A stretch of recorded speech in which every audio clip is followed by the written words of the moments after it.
Hello, my name is Colt Gordon. I'm a family systems coach, therapist in Wyoming and California. And today, talking about recognizing and addressing emotional and verbal abuse through Bowen theory, through family systems lens, through thinking in systems, and why that might be important and what to do about it. And some of the answers through family systems theory may seem a bit paradoxical or not what you might assume first blush. And so we're going to break that down. I'm going to talk about understanding emotional and verbal abuse in systems, staying in the dance to set boundaries, staying in the dance and setting boundaries. 3, the link between boundaries and self-worth. 4, consequences when you make boundaries to make those boundaries real. And 5, staying grounded in systems thinking. I'm really excited about systems, family systems, particularly the Bowen family systems lens, because it doesn't just look at the individual as an individual. It's important to take yourself as an individual and not just kind of melt yourself into systems. At the same time, when you can look at yourself as an individual within a system, right? When you pull on an art model and you pull on one part and it moves all the other parts, to think about yourself within a web of not only your current relationships, but the relationships you came from, can help you that much more with change and being as healthy as possible.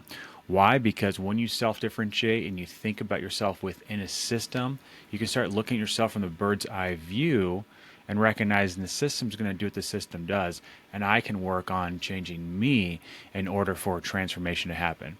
And also that gives other people room to change too, but you don't need to change them for you to change. Okay, so let's get on to the first point, understanding emotional and verbal abuse in systems. I'm really big on defining our terms because, frankly, in this pop psychology kind of world we live in, it's kind of hard to pin down what words even mean sometimes, right? We throw around narcissistic abuse and throwing around trauma, and, at this point, everyone has trauma, it feels like, and whether that's true or not, it's a lot of words are thrown around. And so the way I define abuse in general, just abuse, is the act of improper usage or treatment of a person or thing, often to unfairly gain benefit. An act of improper usage or treatment of a person or thing, often to unfairly gain benefit. Okay? And since we're talking about relationships, let's talk about that big L word, love. I really enjoy, and I think it's useful to have this definition of love when you're looking at practically changing your life. The will to good. The will to secure and promote what is genuinely good for another person, which includes you as another person.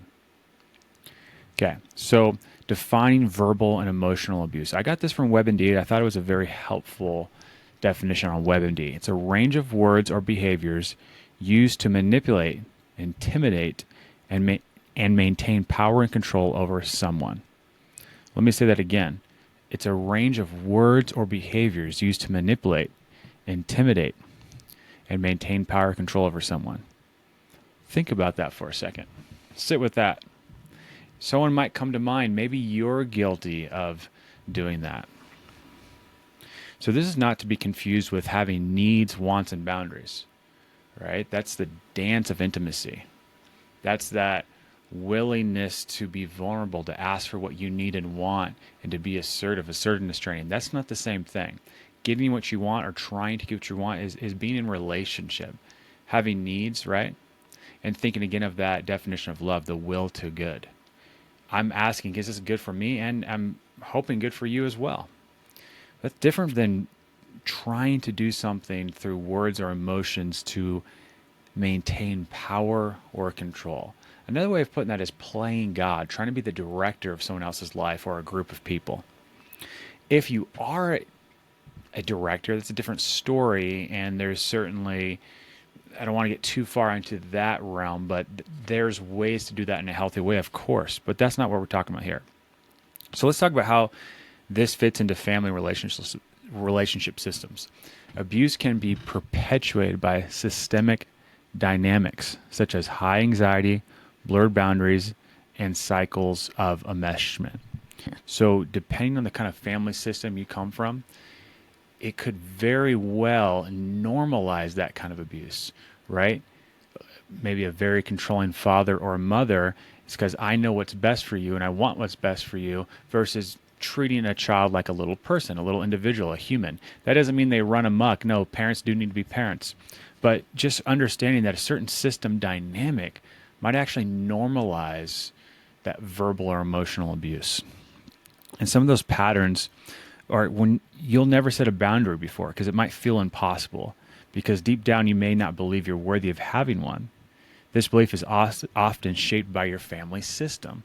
So in ACA work, adult children of alcoholics, they have a concept called don't talk, don't trust, don't feel. When you grow up in a dysfunctional or alcoholic background, you might subconsciously or quite consciously pick up this concept of don't talk, don't trust, and don't feel. I'm not allowed to have a voice in this environment, or it wouldn't behoove the family system. It doesn't have to be egregious, right? It might be a huge family for me to step out and be assertive. So I'm just going to be quiet and not rock the boat. That might be something to be aware of, especially if you're learning how to change, that you come from a background like that where you were highly enmeshed, highly overfunctioned just to keep the system going. But it blurred who the individuals are, where you end and I begin. Okay, so the second big point is staying in the dance to set boundaries. The dance of relationships. Every interaction is part of a dance. Every interaction is part of a dance. Even when abuse is present, stepping out of the dance completely, like cutting off the relationship, might not always be the first best step. Okay, caveat. I don't promote allowing abuse, but I would recommend that when you start to understand these terms and understand that you might have a high tolerance for abuse, that instead of just cutting that person out of your life, it might be helpful that you actually learn how to set boundaries in the context of that verbal or emotional abuse, whether you're the one doing it or someone else is doing it to you.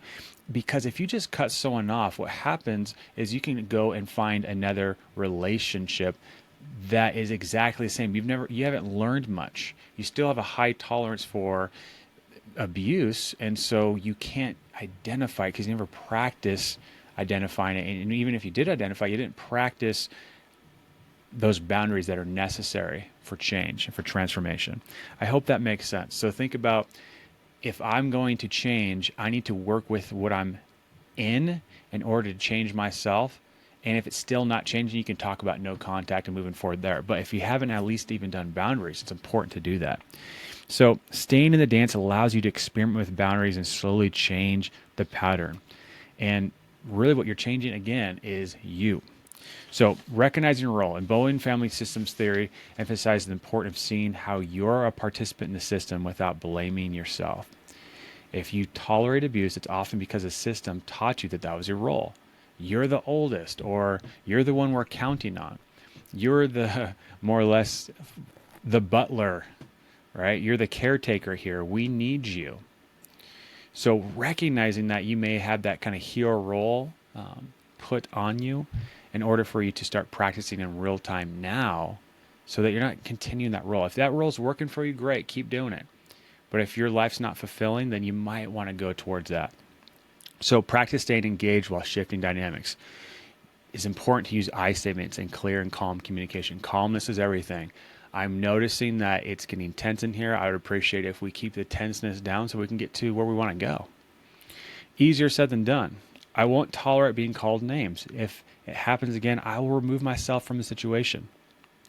So the link between boundaries and self-worth, my third point. Why boundaries are so hard to set. If you've never set a boundary before, it's likely tied to a core belief about your worth. You might think, who am I asked to ask for better treatment? The truth is, setting boundaries isn't about how others see you. It's about how you see yourself. Boundaries are an act of self-differentiation. Again, that's that process of becoming more of a well-defined self, becoming more of who you are in the context of the role that you grew up in. And Bowen theory teaches that self-differentiation is about being able to define yourself while staying connected to others. Setting a boundary is one way of saying, this is who I am, and this is what I will or will not accept. And typically most people will adjust. Oh, well, that's Colt now. That's just who he is.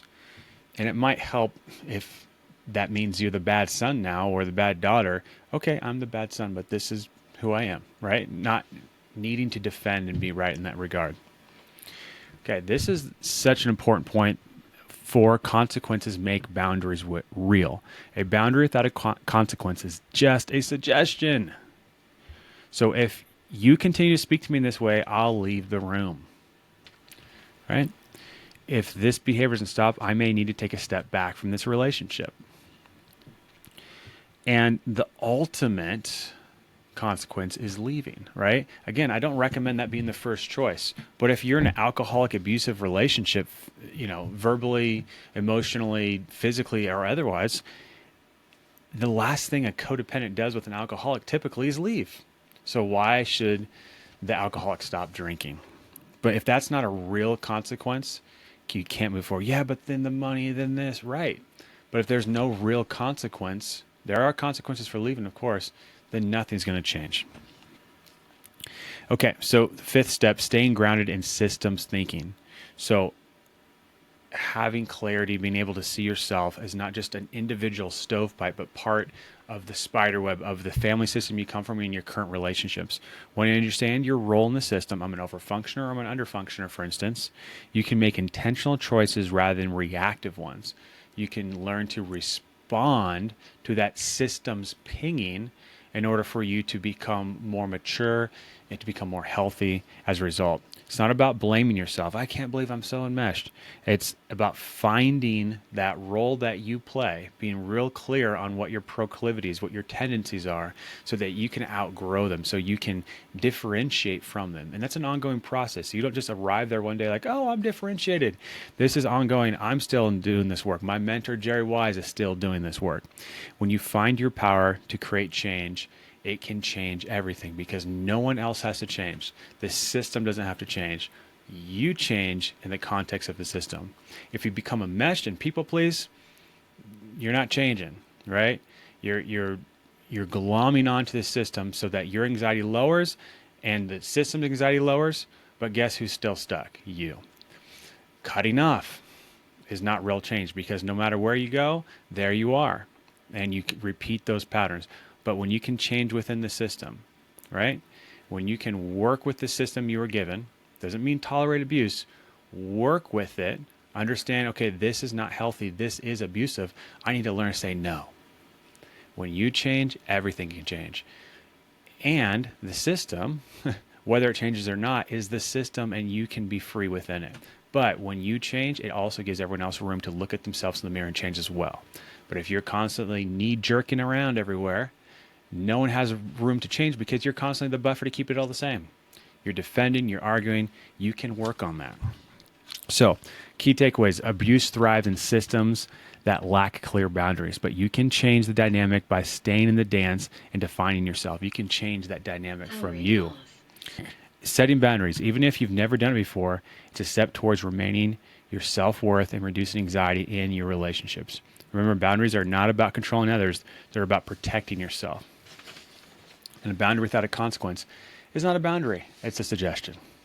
All right, please reach out if you have any questions. If you want to work with me, you can go to my website and set up a free 15-minute consultation. All right, take care, bye.